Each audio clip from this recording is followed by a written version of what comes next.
watching this video, and it's not on Cyrax and Flyrax's channel, please tell a member of staff. We reserve the right to instruct our lawyers to insist on the death penalty for copyright infringement. The next step after the Vril flying saucers was the Hauneu series of craft. By 1939 the SS had produced the RFC-5, which it called the Hauneu 1. In August 1939, the machine made its maiden flight, and proved its viability. The early Hauneu 1 craft, of which 2 prototypes were constructed, were 25 meters in diameter, had a crew of 8, and could achieve the incredible initial velocity of 4,800 kilometers, but at low altitude. Further enhancement enabled the machine to reach 17,000 kilometers. Flight endurance was 18 hours.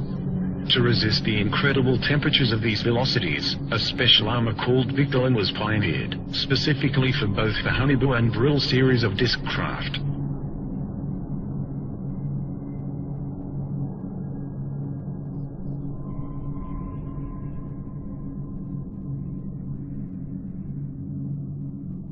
The Hauneu 1 had a double hull of Victolan. The early models also attempted to test out a rather large experimental gun installation, the twin 60mm KSK strong ray cannon. It has been suggested that the ray from this weapon made it a laser, but it was not. It could transmit a powerful energy burst suitable to pierce up to 4 in of enemy armor.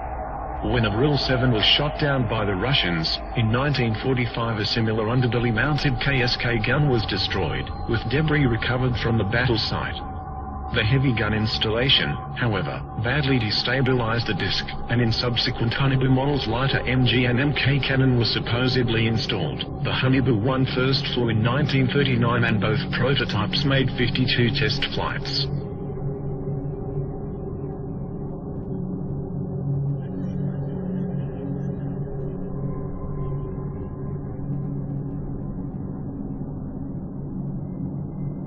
In 1942, the enlarged Hauneu 2, which was 26 meters diameter, was ready for flight testing. This disc had a crew of 9, and could also achieve supersonic flight of 6,000 to 21,000 kilometers with a flight endurance of 55 hours. Both it and a further developed 32-meter diameter Hauneu 2 had heat shielding of 2 hulls of Victolan. The craft were constructed and tested between 1943 to 44. The craft made 106 test flights. By the end of 1940, the Hauneu 2 had entered service as a reconnaissance aircraft, and there is certainly photographic evidence to support this. For example, one was caught on camera near Antarctica. In 1940, the design of the Hauneu 2 should be noted for future reference. Whatever their exact nature, it appears confirmed that a range of alternative design aircraft were by now on the drawing board, or hovering above the ground. Some of these designs proved worked, and successes were being reported. On 17 April 1945,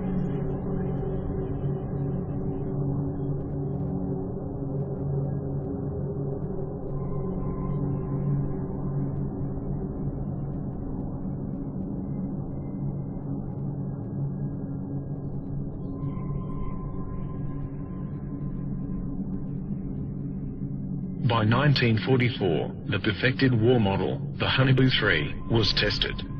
2 prototypes were built. These massive machines, several stories tall, were crewed by 20 men.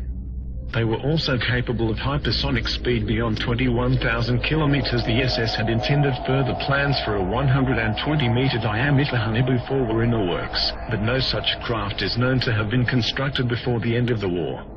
However, these new technologies were coming online too late, for the war was already being lost and won. Within months the Allies and Russians had poured into Central Europe. Hitler was thought dead and the war apparently over, and as soon as the war was over, ghost rockets started appearing over Scandinavia, and within 2 years flying saucers were being reported wholesale over mainland United States. It was no coincidence.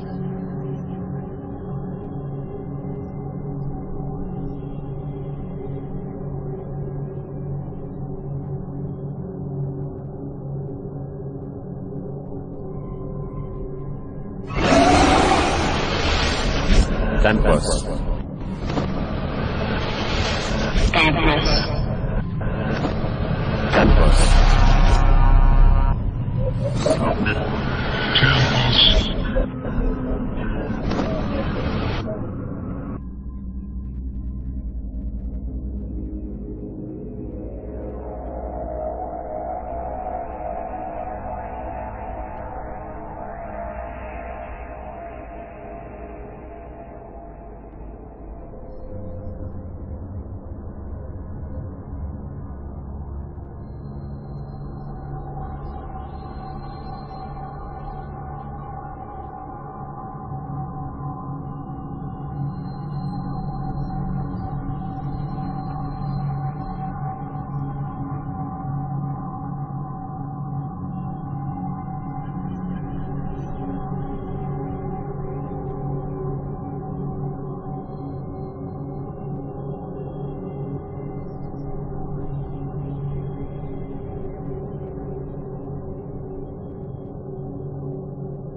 you believe us?